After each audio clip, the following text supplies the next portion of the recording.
Assalamualaikum dan salam sejahtera. Welcome back to Easy Fast. Terima kasih kepada yang telah menekan tombol subscribe dan tombol loceng. Yang belum, jumpa-jumpalah menekan subscribe dan tombol loceng untuk notifikasi awal video-video terbaru daripada channel ni. Syahabat dan tahniah diucapkan kepada penerima bantuan tunai ini.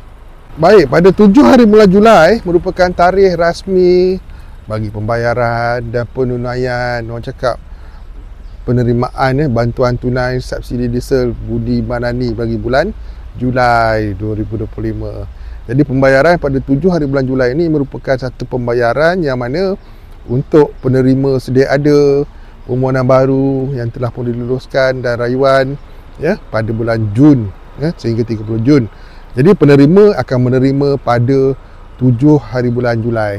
Jadi dekat sini admin nak maklumkan, ramai yang bertanya ni, kena ambil maklum, untuk bantuan tunai subsidi diesel ini, permohonan sentiasa dibuka, sentiasa dibuka. Jadi dalam maksud yang lainnya, yang mana layak memiliki kenderaan diesel dan atas nama persendirian, anda boleh memohon pada bila-bila masa dengan layari budimanani.gov.my.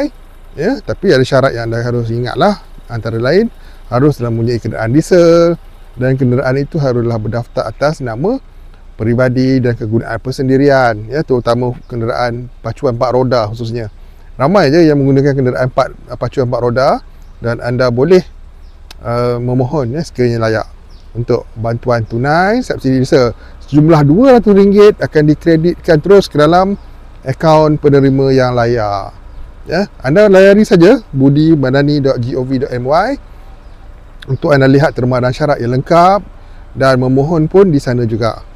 Okey, insya-Allah kalau anda memohon pada, katakanlah memohon pada bulan Julai, anda akan dapat pada pembayaran bulan Ogos. Dia tak ada ambil masa yang lama pun sebenarnya untuk pemprosesan Budi Manani ini. Baik, semoga jelas dengan apa yang disampaikan dan bermanfaat. Kita jumpa lagi. See you guys in the next video. Assalamualaikum, salam sejahtera, salam hormat. Bye bye.